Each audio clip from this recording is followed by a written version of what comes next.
Hello and welcome to this episode of The Climate Economy. I'm Kunal Shankar. Today I have with me Drew Kodjak, the founder and CEO of the International Council on Clean Transportation, a research think tank based in Washington, D.C. It's been around for 20 years and advocates for transitioning or decarbonizing transport, which we've touched upon on this program several times. It's the third largest carbon emitting sector in the world, third only after energy and industry. It's one of the largest carbon emitting sectors in India. We've had conversations on decarbonizing the sector, and I believe, Drew, you're here for the second summit, the India summit, which That's correct. That's correct. So I was here last year. So we have offices all around the world. We have offices in Europe, in China, in Latin America, located in Brazil, and here in Delhi. And we're just trying to cover the major vehicle markets. This is the second annual or third annual Clean Transportation Summit that the ICCT Delhi office has put on. Right. Great. Excellent. Why don't you just tell us a little bit about, your background, and then we can jump into questions. Sure. Yeah.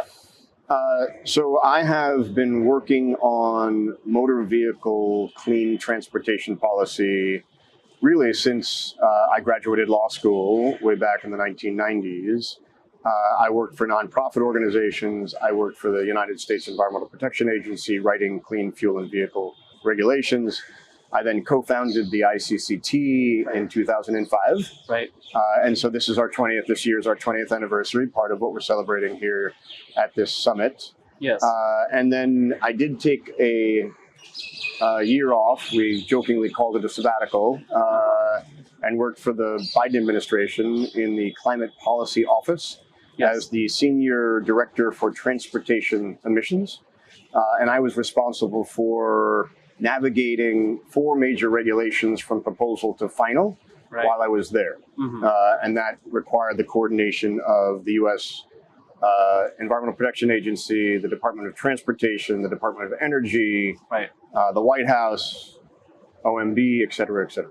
Which were those 4? Right. So the 2 major ones were US EPA regulations, greenhouse gas regulations for greenhouse gas for light duty vehicles or passenger cars, and then commercial trucks and buses. Mm-hmm. Those were the 2 pillars. And then there was a fuel economy standard put out by the Department of Transportation that overlapped with the EPA regulations, so very important to harmonize those regulations. Right. And then there was a 4th regulation that the Department of Energy was doing that had an impact on the CAFE regulations and how much credits would be given to electric vehicles under CAFE that had a very important impact on that, and that had to be harmonized as well. Right. Excellent. This is perfect setting for the questions, and we've discussed this. Just weeks before our conversation, the Trump administration had announced that it might be rescinding the endangerment finding, which is sort of undergirded, if you will, regulations that govern emissions from tailpipe emissions. I mean, a whole slew of emissions, not just in the United States, which had a cascading effect globally. We could say that. So, how do you see this announcement? Yeah, so this is very true. So the Trump administration Trump administration 2.0 is the speed and scale of the aggressiveness in moving America backwards has been staggering. And one example of that is rolling back what's called the endangerment finding in the United States, which is the determination by the U.S. Environmental Protection Agency that CO2 and greenhouse gas emissions are pollutants under the Clean Air Act. Right. And once they make that determination, then they build a whole edifice of other regulations around that on, for example, the 2 that I just mentioned, passenger cars and commercial trucks, but also power plants, for example. Right. So if you undo the endangerment finding, all the rest of those regulations are by extension also repealed. Right. And so it's a one fell swoop. The incredulous nature of that is that since it was done in 2009, I think everybody knows, from school children to professors, that climate change has become far worse, far more clear. The scientific basis has become almost incontrovertible. And yet here we have the Trump administration basically finding a couple climate deniers to write some papers saying that climate change is really not what the scientific literature has already demonstrated, and trying to undo what is really reality. Right, yeah. It is an interesting, sort of an inflection point, isn't it? Globally, because here you are advocating for clean transport here in India. Of course, it's not a small transport market by any means globally. We're considerably large, but considering the scale of the transport market, say in the United States, where per capita, where the model transport is passenger vehicles, the per capita energy usage and consumption is by far leaps and bounds ahead of, say, India. What sort of message does it send to developing countries which are right now in this, of course, there's the tariff wars have set up a sort of a different precedent for the context in which we're talking. What sort of leadership does the United States provide, and where does it leave the developing world? So great question, Kunal. I would say a couple things to that. First of all, the U.S. abdication of leadership on climate. I think maybe 10 years ago, it would have left everybody with uncertainty about where to go. I think now it's so clear that the world is transitioning to a clean energy source. We have renewable power, so wind and solar, that are now cheaper than fossil fuels. We have electric vehicles, which at least in China are now cheaper than their fossil fuel equivalents, and we have projections that they will be cheaper in all of the major markets over the next 5 years, for example. So I think anybody who's been watching this space, both the green energy and the climate space, knows that the Trump administration is just in a last gasp effort to save, or at least buy time for the fossil fuel industry for a couple more years. I don't think any knowledgeable person thinks this is a wholesale retrenching in what's happening. I really don't. It's a last gasp. And I think the thoughtful individuals, politicians, policy experts, etc., corporate leaders in the developing world will see it exactly like that. So that would be my first point. The second is that it offers some opportunity, I would say, and it leaves a vacuum. It leaves a vacuum for India to step up in a more leadership role in global forums. The Modi administration could certainly take advantage of that. And for corporate leaders, if the U.S. is advocating, General Motors has now shifted billions of dollars of investment now into building V8 trucks. Recently, as of in June of this year, so a couple months ago, showing that they are now backtracking along with the Trump administration. So everyone knows the global market is going to go electric. Indian manufacturers may want to go that way.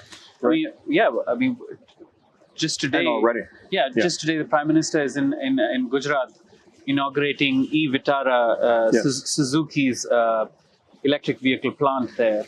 So undoubtedly, as you said, the market globally, it is going that way. And it's also interesting because this electrification globally is not really anymore being led by the United States or Europe, which have been traditionally associated, if you will, with automobile technology and growth and the expansion of the transport sector. It's really being led by China largely, and of course battery manufacturing in maybe countries like Japan and South Korea. So it's really shifted to Asia in a sense. How do you view that, and what role can India in this context also take? It's definitely a country which is growing in that sector, but it doesn't quite have that technology yet to sort of mass manufacture. Well, all great points, Kunal. So I would say a couple things. First of all, just to acknowledge your original point, that one of the things that really is not all that clear is that when you deal in my world of clean vehicle technology, the leadership has, over the last 50 or 60 years, been in the United States and Yes. been really in California. Right. The regulation started in California. California started a zero-emission vehicle mandate back in the 1990s. Right. And would require a growing percentage of electric vehicles in automobile fleets from 1998 to 2003 at that time. Mm-hmm. And they kept on getting delayed and revisiting it, but they were pushing and pushing and pushing. That has finally reaped benefits. One of the benefits was Tesla. Right, yeah. And Tesla, say what you will about Tesla's founder, Elon Musk, right. Who was a very mercurial fellow. But what he achieved was quite substantial and staggering, creating not only a cost-effective, profitable electric vehicle for the U.S. and Europe, for example, and China as well, but also its charging infrastructure is also incredibly reliable and efficient and seamless. Right, right. Anyway, so absolutely, that's the way it has been for decades now. Mm-hmm. And now I agree that it is shifting, right? That China made investments for 20 years in building up their EVs and the battery manufacturing and even the processing of critical metals and materials, all of that. All of that, yeah. And their long-term big bet has paid off, good for them. And when I was with the Biden administration, one of the primary objectives was to help the United States and our friends around the world catch up. Mm-hmm. So onshoring or friendshoring, battery production, critical metals and minerals, all of that. Right. And I personally was very proud of the fact that I was with that administration and pushing on that way. Mm-hmm. And one of the things that I had analyzed at the time was that when you looked at the announced and existing battery manufacturing capacity in the United States, mm-hmm. we had projected enough battery capacity to serve all of our domestic vehicles produced and sold in the U.S. out to 2030 under EPA's regulations, which is would have been 50% EV sales. Right. All of that now is being undone. Yes. So all of that. So where does India come in all of this chaos and turmoil, right? Again, I think it's a big opportunity. One of the things that struck me when I was thinking about India coming here is that the number of manufacturers, domestic manufacturers that India has is quite extraordinary. And I think perhaps unique in the world in that it's not just you have local manufacturers for light-duty vehicles and for heavy-duty vehicles, but also 2- and 3-wheelers. Right. One of the largest markets. Ensuring that all of that incredibly important economic engine and job creation that comes with that transitions successfully mm-hmm. to electric vehicles is super important for the Indian economy. Forget about climate change, just the economic development and sustainability of India. So I would make those 2 points. Excellent. Your team has done multiple research works. I understand it may be, maybe on the high level, if you want to talk about what ICCT has sort of done at the India level. Could, if you... Sure, happy to do it. So, again, we focus very, very narrowly on clean fuels and vehicle policy. So, one of the things that we've done, for example, last year is we did a study looking at real-world emissions mm-hmm. of vehicles in the city of Delhi. Right. And we basically passed laser beams through car tailpipe emissions and then matched those with the model based on photographs of the license plate and determine how those emissions under real-world conditions compared to the legal limits. What we found is that CNG vehicles, for example, historically clean, actually were up to 14 times higher in emissions than the legal limits. Right. And so that's for NOx emissions, getting more technical here. For PM emissions, CNG is still very good, but for NOx, it was quite high. And NOx contributes to ground level ozone, which is a significant problem. Right. And so all the press reports at the time said that, well, the ICCT report punctures the myth that CNG by itself is a clean vehicle. Right. And one of the recommendations that we had is that Delhi look at adopting what California has adopted for years, which is a zero-emission vehicle requirement for vehicles sold into the city. And other cities have done similar things as well around the world. To give you one example, others examples have been the Ministry of Heavy Industry recently came out in June with a incentive package for transitioning the heavy duty industry to electric vehicles and focusing on key segments of that industry. So ports, for example, and the trucks that move in and out of ports and carry freight in and out of ports. Right. Also steel and cement. Again, those trucks that are working in those areas. And I particularly think that this is the right way to go, because if you try to take on the entire heavy truck sector, it's too big and too broad. Right. And the duty cycles are too varied. And so I think a very, very smart approach, and something that my team here in Delhi worked on very closely with the ministry. Yes. Well, great. Excellent. If you have anything else that you might want to add as your closing thoughts here in Delhi about India's clean transition journey, that'd be great. If not, I think what I would end with is to say that when you look at, I think India is off to a terrific start in doing the transition. It's got manufacturers like Tata and Mahindra that are really investing aggressively into electric vehicles. You've got a thriving three-wheeler market that's, I think, 40 to 50% electric vehicles right now. So there's a lot of really good progress here in India.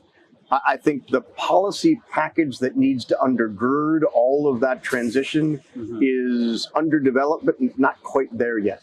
Right. So the fiscal incentives under FAME 1, under FAME 2, under the PM eDrive program, those are all well thoughtfully done and have been very effective. They need to be complemented by what we call supply side regulations. These are the fuel economy standards. Right. And those standards set the pace of the transition from where we are today, which is about 5% electric vehicles sold in the passenger vehicle market, to where you want to go, let's say 30% by 2030 and then beyond. Yeah. And those regulations really help the manufacturers and the consumers and the dealers all understand where we're going and how fast we're going. Those are critical. Right. Right. And we have proposed standards both for light duty and for heavy duty vehicles that are right now need to be finalized. Light duty absolutely needs to be finalized over the next couple of weeks. Heavy duty will take, let's say, another 6 months. Critical, critical, critical. Right. And then the last thing I would say is that the charging infrastructure also needs more attention.